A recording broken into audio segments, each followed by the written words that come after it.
天空の城ラピュタ、ムスカ銅像を作る。皆さん、こんにちは。小松です。今回は、ゴリ宛てのキットに付属していたムスカを捨ててしまうのはもったいないので、銅像にしたいと思います。まずはパーツの切り出しから。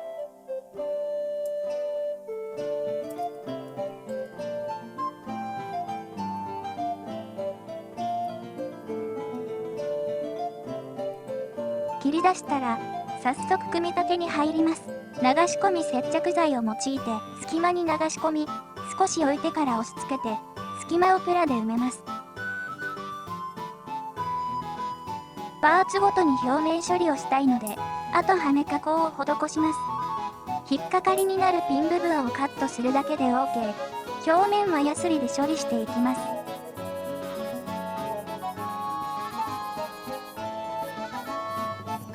隙間が空いた部分はフィニッシャーズのラッカーパテを塗り込み、埋めます。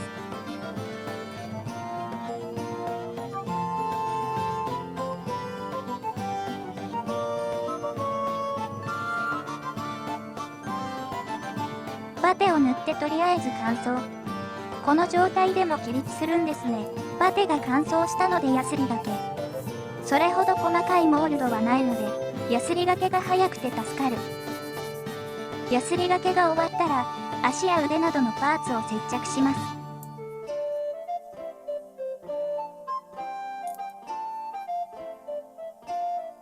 接着したら、ドリルで穴を開け、固定用の真鍮線を差し込んでおきます。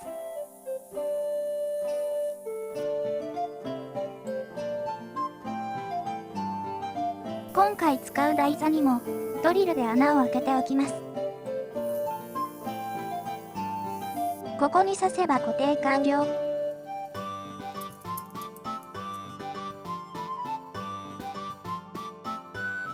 さて、塗装を行っていきます。下地は黒で塗装を行い、下地色が透けないようにします。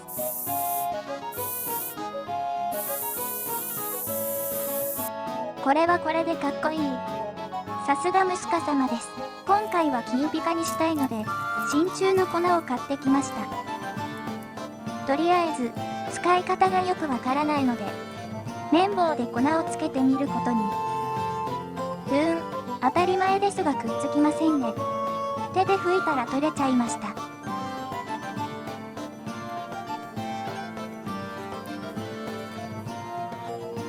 ということで、エナメルクリアに混ぜて塗ってみることに。真鍮粉とエナメルクリアをできるだけ粉多めで混ぜ合わせます。今回はちゃんとくっついてくれているようです。色は良い感じですが、ちょっと塗りムラが目立つの。試しに手でこすると、かなり良い感じの金色になってきました。手で塗りつけながら、こすっていきます。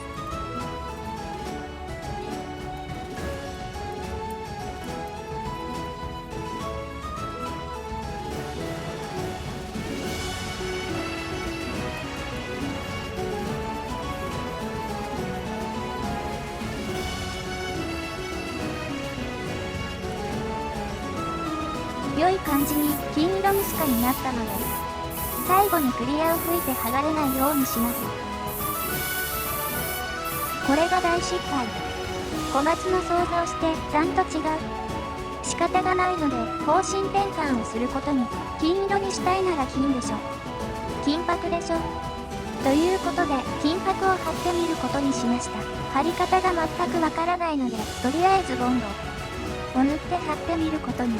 予想外の薄さぎ大苦戦。調べると金箔を貼るための接着剤があるんだとか。気づいたのは貼り終えた後なので、もはや手遅れ。とりあえず苦戦する小松をお楽しみください。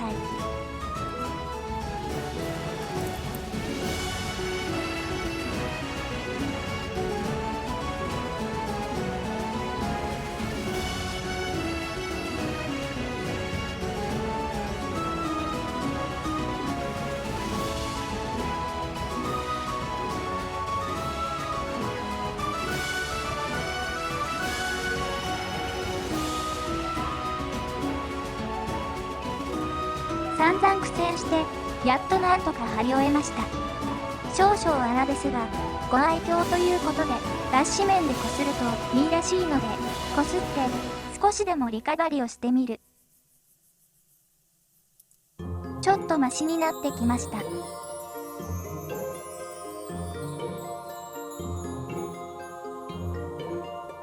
良い感じになったので、ダークブラウンの油絵の具で墨入れを行います。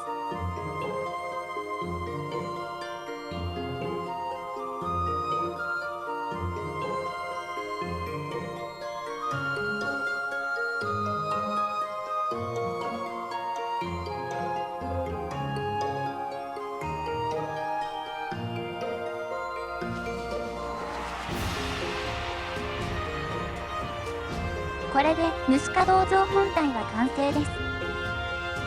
台座は既製品の台座を使おうとしていたのですが、面白くなってきたので、ちょっと手を加えることにしました。いろいろ種を加えるために、シリコンで型を取って、石膏に置換します。シリコン節約のために、以前作ったシリコン型をカットしてかさ増しブロックを作ります。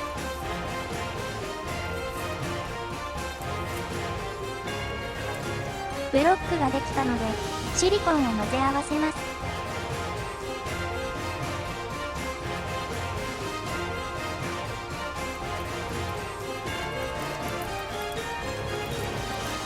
シリコンを流し込む方は、100均でちょうどいい小物入れがあったので、これを使うことにします。ここに先ほど作ったシリコンブロックと、混ぜたシリコンを入れて型を作ります。なんだか料理を作っている気分になってきましたが、これは飯テロではありません。放課後に木枠を壊して型を取り出します。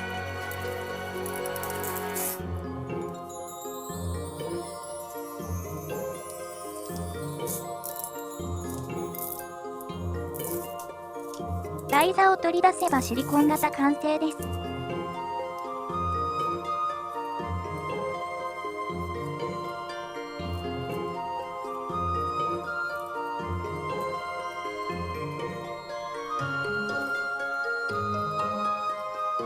石膏を混ぜ合わせ、シリコン型に流し込みます。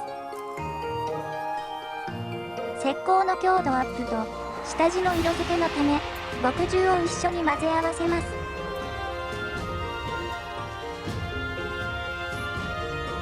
これを先ほど作ったシリコン型に流し込みます。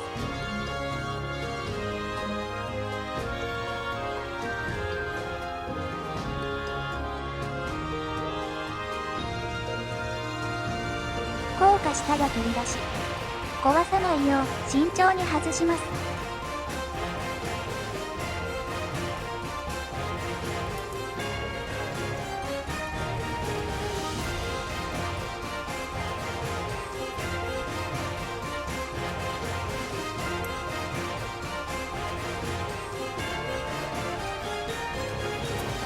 表面の傷などをカッターで削り落とし、表面を軽く処理しておきます。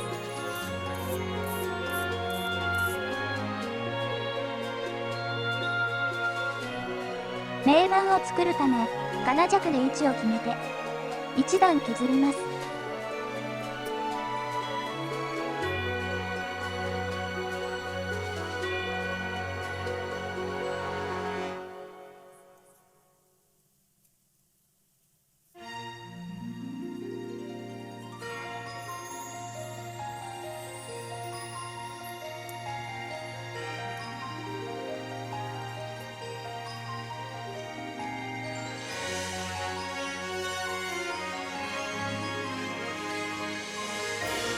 劣化した感じを出すため、表面のコンクリが剥げて、中のレンガが見えた感じにします。金尺を当てながらニードルで、削ってレンガを彫刻していきます。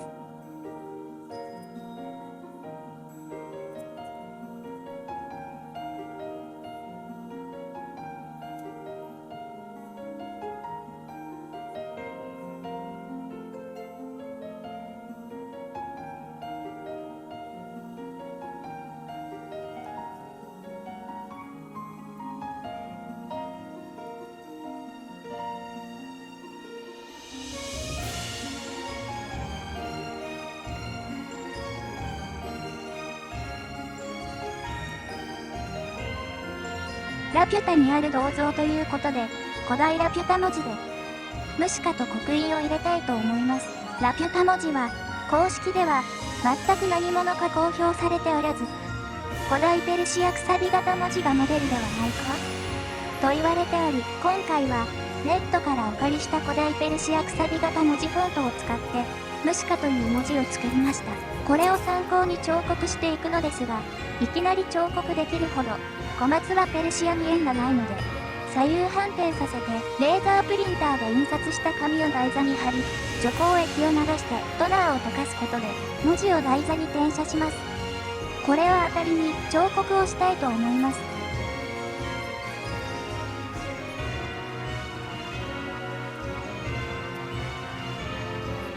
くさび型文字は書き慣れないので慎重に。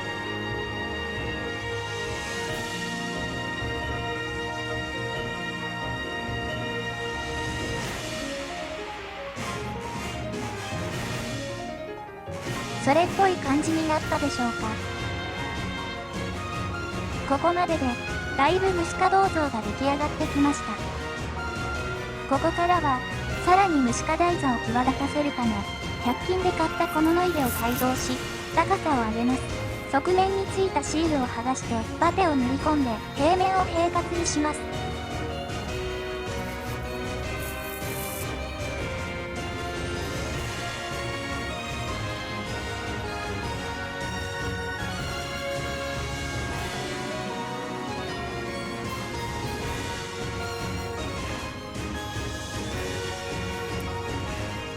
天面は石膏を流し、石畳を表現するので、縁が見えないようシー面加工を施します。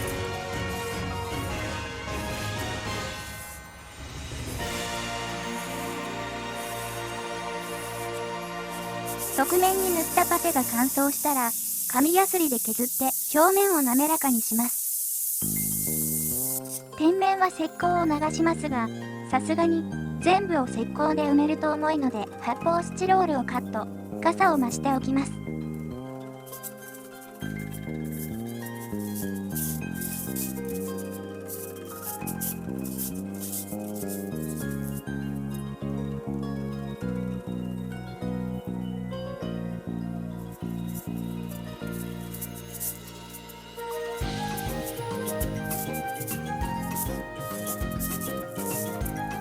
傘増しができたので、石膏を流します。先ほどの台座同様、石膏に墨汁を混ぜて混ぜます。石膏を流し込み、縁が見えないよう、ギリギリまで石膏を流して効果を待ちます。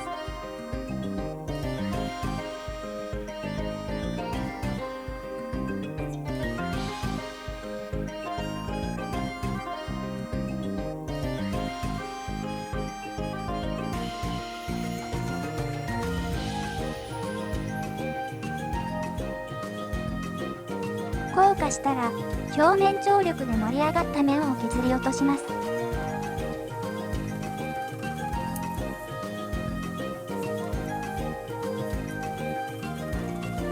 金尺で再びホリホリタイム。少し大きめの石畳をイメージして彫刻をしていきます。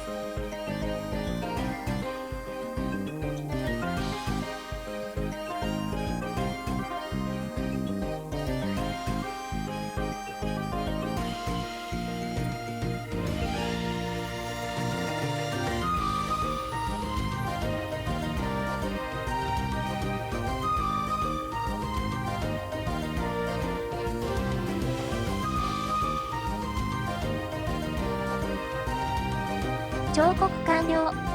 ただこれだと綺麗すぎるので、少し角などを削って劣化した感じを出します。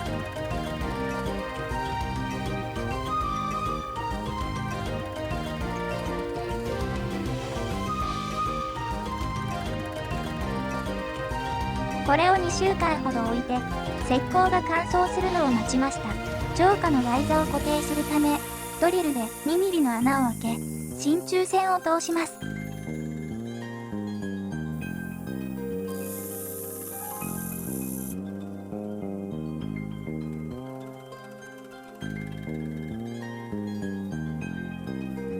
加工ができたので、サフを吹いて表面処理を行います。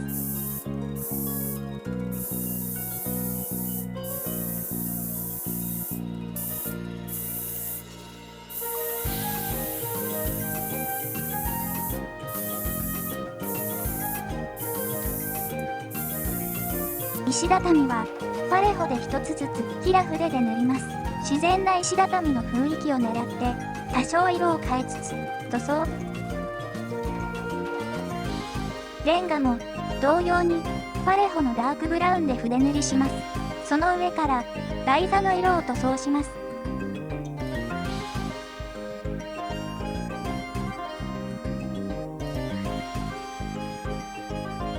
塗装完了しました。だんだん雰囲気が出てきました。墨入れを行います。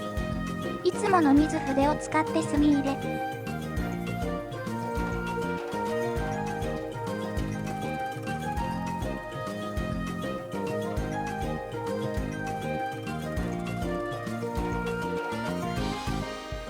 墨入れ後にエナメル溶剤を含ませた綿棒で拭い取ります。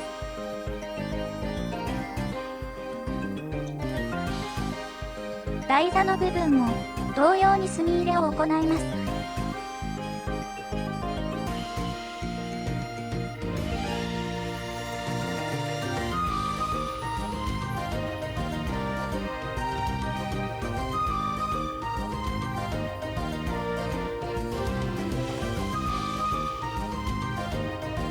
ここからは台座を接着し、レザリングを施します。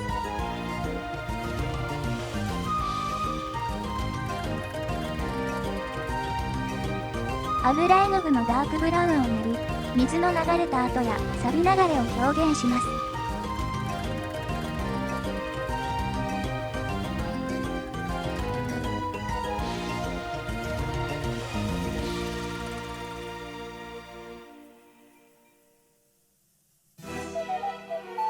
流れを意識しつつ、余分を綿棒で除去していきます。ここで艶消しを塗装して、雰囲気確認と表面を荒らして、ドライブラシをしやすくします。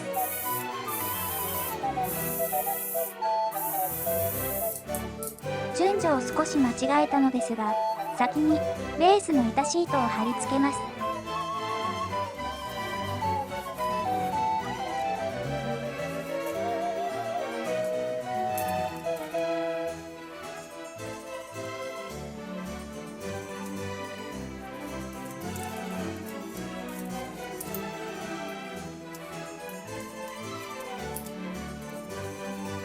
つる草を作ります。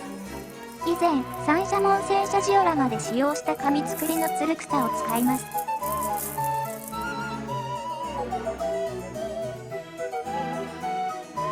アクリルガッシュを水で溶き、切り出したつる草を浸して着色します。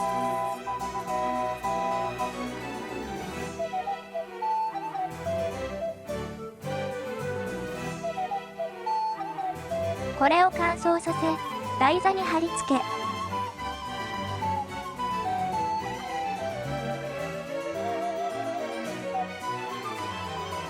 順番がめちゃくちゃですが、ここでドライブラシを行います。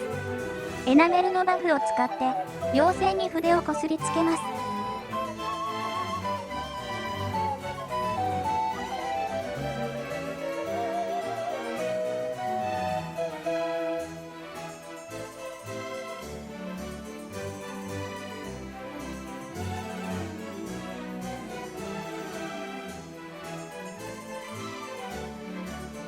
つる草はピンセットで1枚ずつ葉を動かし、立体感を出します。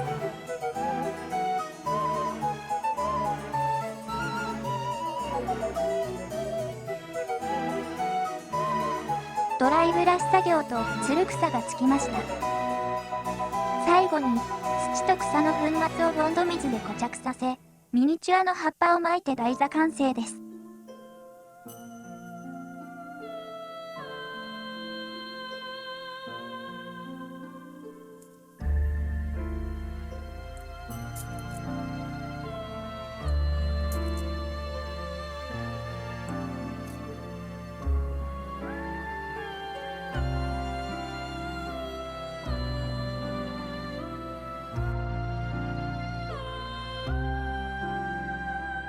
昔、静岡ホビーショーで鳩のレジンキットをいつか使うかもと思って購入したのを思い出したので、今回使ってみることにしました。棒やすりでパーティングラインを処理。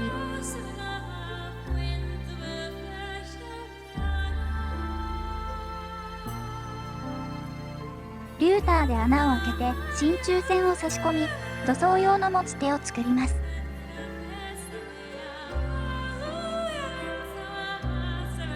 プライマーを吹いた後、白を塗装します。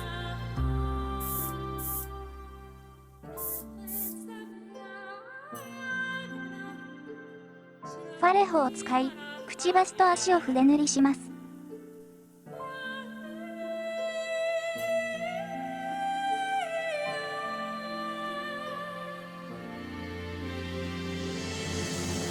乾燥後、墨入れを行います。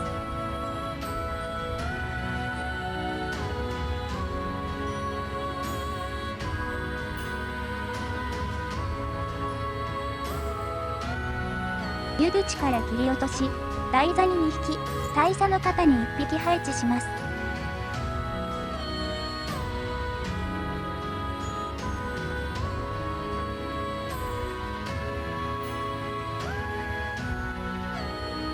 一部ボンドが乾いた後、艶が出てしまったところがあるので、フィルム付きマスキングシートを使ってマスキング、艶消しを再度行います。